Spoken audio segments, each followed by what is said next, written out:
Emerging issues in South Texas. As an overview, interprofessional education refers to when medical students from two or more health and social care vocations learn together during all or part of their professional training. The object of IPE is to fully cultivate collaborative practices so as to provide the absolute best patient-centered care.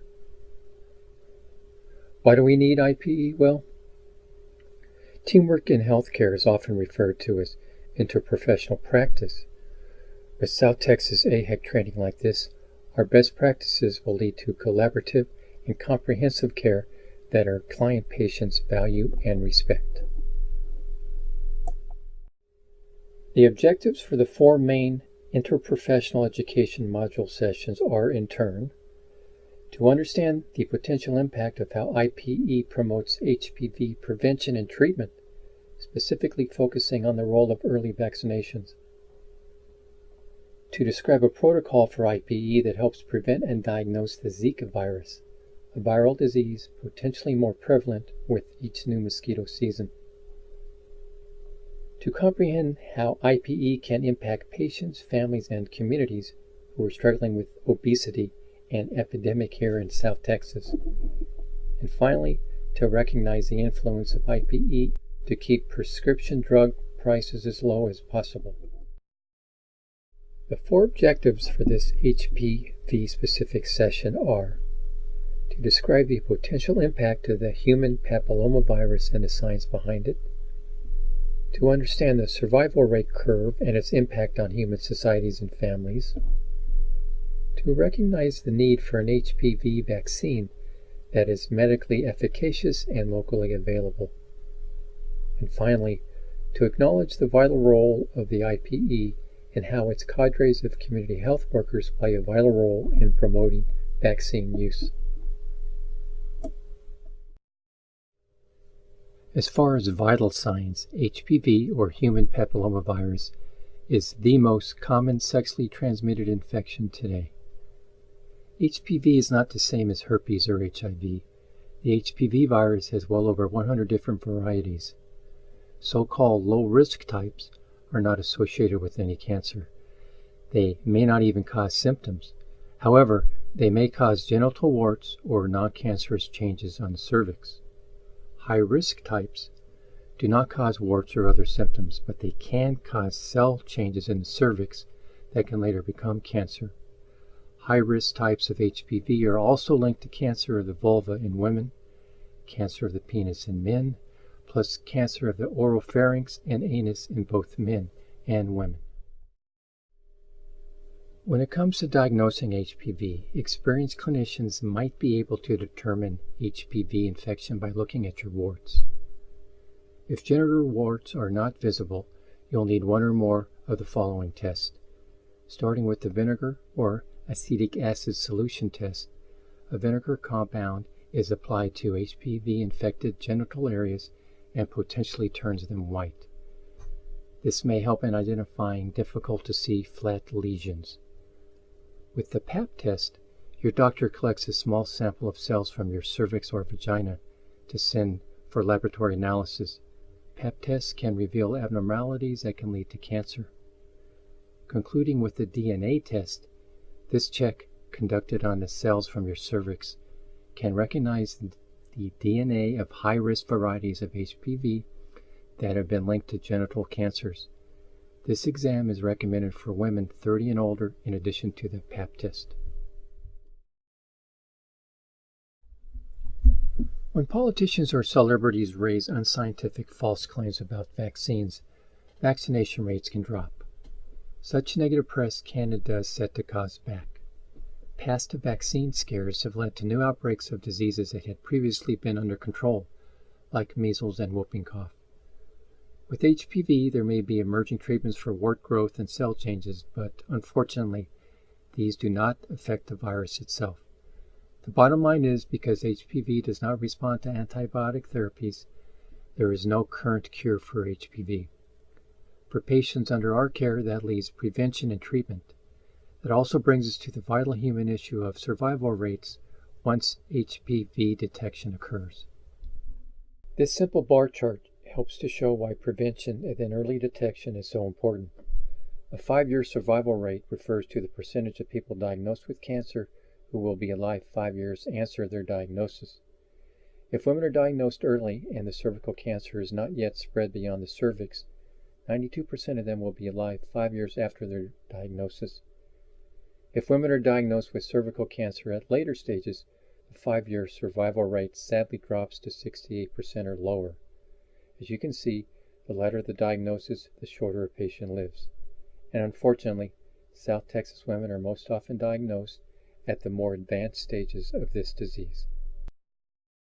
As far as the hard science behind the human papillomavirus, certain members of our IPE team may be very interested in the microbiology and epidemiology behind HPV.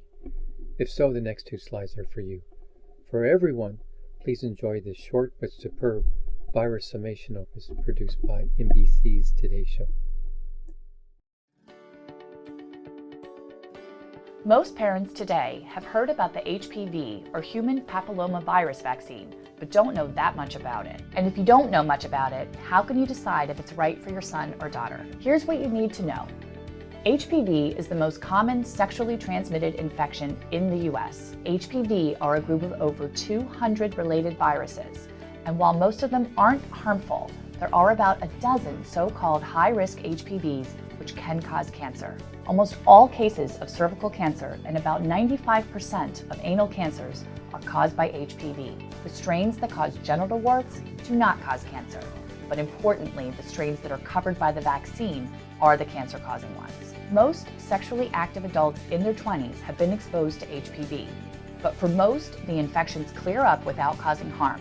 In other cases, chronic infections of certain types of HPV can cause cancers of the cervix, vulva, vagina, penis, anus, or throat. The Food and Drug Administration has approved 2 HPV vaccines. They are safe and effective. The HPV vaccine protects females and males from HPV diseases. All girls and boys starting at age 11 or 12 should get 2 or 3 doses of the vaccine. If you're older than the recommended age, talk to your doctor about whether or not you should get the vaccine. If you haven't had the vaccine, the best way to prevent infection is to use barrier protection, such as condoms. More specifically, our focus today needs to be on education and prevention. To that end, we must promote the use of the readily available vaccines.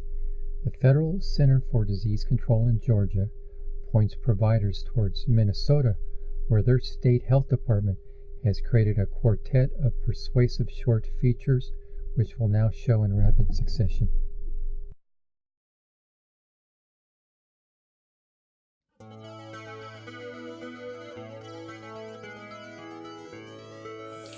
I told you, this hockey is just not a good idea. Well.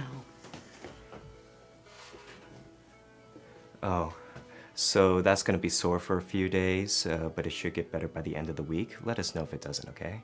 All right. Now, I see that you turned 12, so since you're here, this would be a great time for those vaccines which are recommended at this age, which are HPV, Tdap, meningococcal. Are there any questions about that? Yeah, the HPV, that seems like something that could wait until she's a little older, don't you think?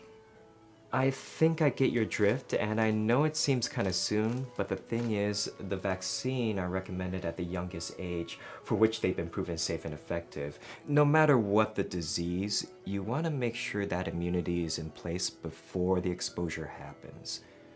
A bonus is that at Isabella's age, kids respond much more vigorously to the vaccine than older kids and adults, and that might make even better protection. It's also convenient because, well, there are 2 other vaccines due at the same age, and, well, those 2 and the first dose of HPV can all be given at the same appointment. Okay, but I just wonder what we might be opening the door to. Okay. Some people have had that worry. There's research been done that has studied that question, and they found no more sexual activity among girls that have had that vaccine compared to those that hadn't. So that may have eased some minds, especially considering what you get in exchange. I think it's pretty amazing that there's a safe and effective way of preventing cancer. I'd feel a lot better if we got her protected today. Okay.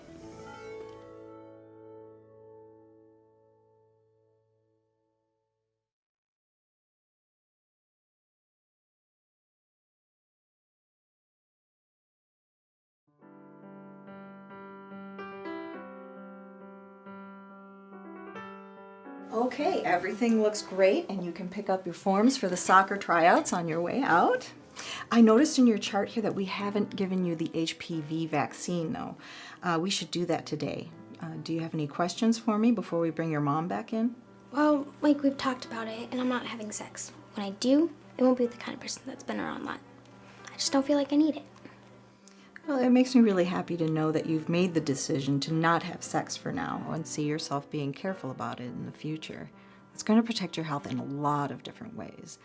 The thing that most people don't know about HPV, though, is that it's incredibly common. It turns out that 4 out of 5 of us will have at least one HPV infection during our lives. So it's not something that just circulates in people who have a lot of partners. Almost all of us will be exposed to it sooner or later. In your case, later.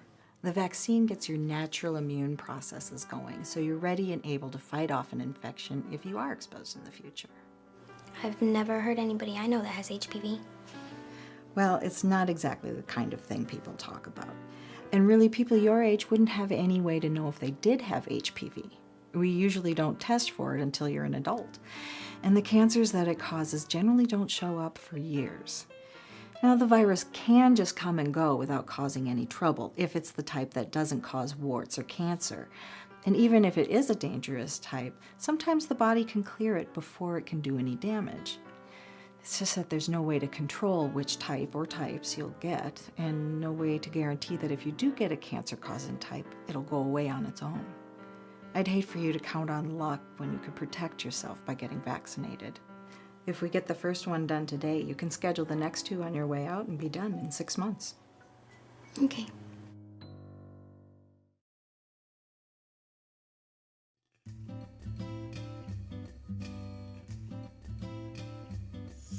Sean, you're in great health. It's wonderful to see you making so many healthy choices. Shannon, everything looks good. The last thing we need to do today is to get you the vaccines that are recommended at this age: meningococcal, HPV, and Tdap. I know the nurse gave you these vaccine information statements to look at before. Do either of you have any questions about the 3 vaccines? Well, I'm okay with the meningococcal and the Tdap, but I've heard some bad things about the HPV, so I think we'll just skip that today. Can you say some more about what you've heard? Well, it's a relatively new vaccine, and I've heard that some people have had some pretty bad reactions to it, and I'm just not worried enough about HPV to take a chance that the vaccine's going to do something bad to Sean. I know it's been in the news a lot lately, and actually because I've had so many questions from my patients about it, I made it a special point to really look into the safety studies behind it. Vaccines go through a lot of testing before they ever get to a doctor's office. These tests make sure that the vaccines work at preventing diseases and that they're very safe. There's also ongoing monitoring for safety all the time that they're being used with the general public. I have a chart on the wall that we can look at that explains the process in more detail, but the HPV vaccine has been recommended and licensed since 2006, and we don't have any serious safety concerns. But I know I've heard about people fainting after getting it. Adults and adolescents sometimes do faint after certain medical procedures, including vaccinations, so it's not specific to the HPV vaccine. In fact, we ask all big kids and adults to stay seated in the office for 15 minutes after every vaccination for that very reason. Now, I'm very comfortable with the safety of the HPV vaccine, and I do think it's important for Sean to have it today. My nieces and nephews went through the same vaccination series when they were Sean's age, and I wouldn't want anything different for him. Well, what do you think? Okay.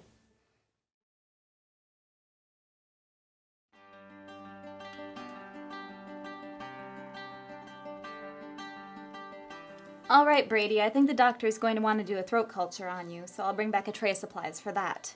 Also, looking at your chart, it looks like you're due for some vaccines: Tdap, meningococcal, and HPV. We have some vaccine information statements that you'll want to read, but do you have any questions?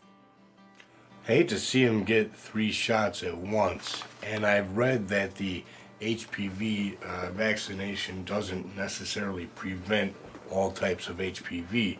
So I think we'll just skip that one.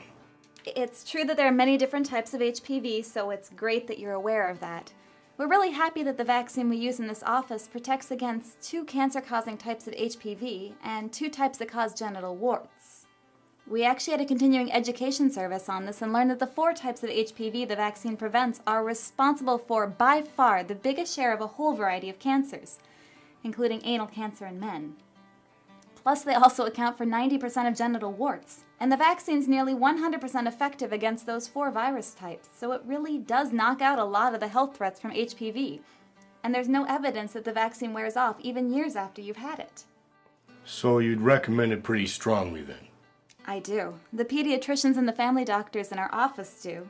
And actually the oncologists here in town, those are the cancer specialists, are big fans of the HPV vaccine. The cancer doctors in particular would love to have fewer patients coming to them who could have avoided cancer if they'd had the HPV vaccine. Oh, it looks like you're getting that shot. Totally okay with that. And now, this is where it all comes together.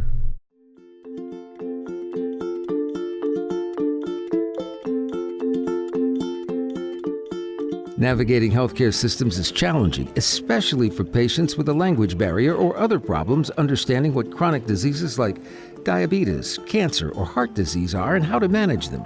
Some of us take for granted that everyone understands how to take your medications, how to take a medication list with you to an appointment, if there's preparation for the appointment, and then know how to stay with their treatment plan.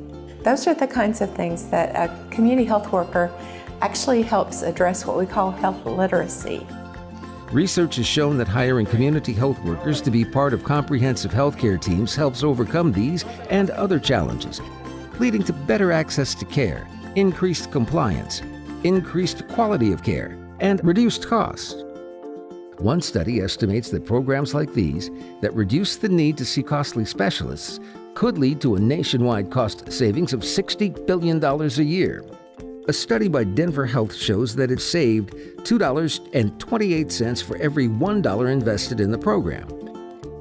A Baltimore program with community health workers showed a 38% drop in emergency room visits and a 30% drop in hospitalizations, leading to a reduction in Medicaid costs of 27%. Because they know the culture, the language, and particular challenges of the communities they serve, community health workers are uniquely suited to build bridges between patients and healthcare professionals.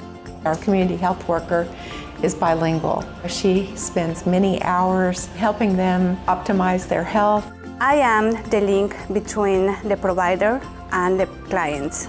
Before they go to the doctor, they come to me and they ask me questions about their conditions. Most of them don't speak English.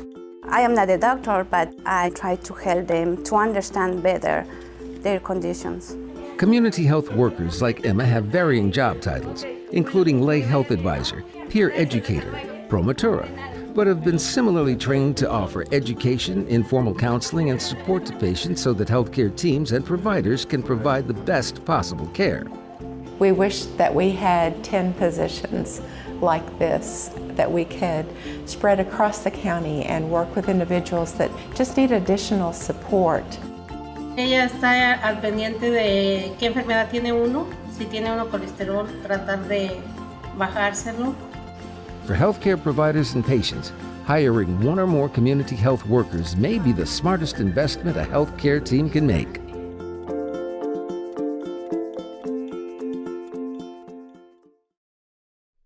That final video made it abundantly clear how important IPE-trained community health workers are in the field.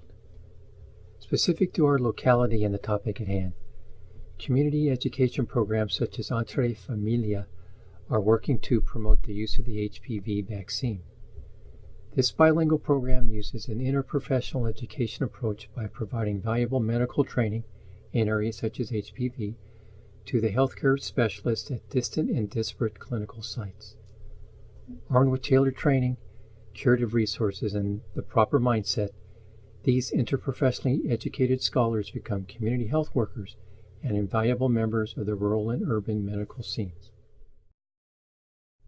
Remember, human papillomavirus infections may start when you're young, but their consequences last your entire lifespan. Remember how both preteens and teens benefit the most from HPV immunizations. Remember how girls and women 11 through 26 years old ought to receive the HPV vaccine. Remember how boys are at risk too. Vaccinate them between 11 to 21 years old. Remember that the vaccine is more effective if given before a preteen or teen is sexually active. Remember how all women should have pap smears once every 3 years beginning at the age of 21. And remember how the final takeaway for all IPE scholars and community health workers is that prevention is the best medicine here, and that currently comes in the form of readily available papillomavirus vaccinations.